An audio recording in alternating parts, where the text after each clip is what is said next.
Hey there, welcome to our channel. Today, I'll be going over how to sync all your passwords on a Mac. So let's get started. Click on the Apple menu in the top left corner of your screen.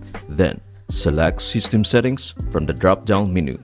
Look for your Apple ID name at the top and click on it. Access your Apple ID settings. Next, click on iCloud from the list of options. In the Password and Keychain section, scroll down until you find the toggle button labeled Sync to this Mac. Simply toggle it on to enable the feature. This action will synchronize your saved passwords and other secure information across all your devices linked to the same iCloud account. Keep in mind that the appearance and options in system settings may vary slightly depending on your Mac OS version.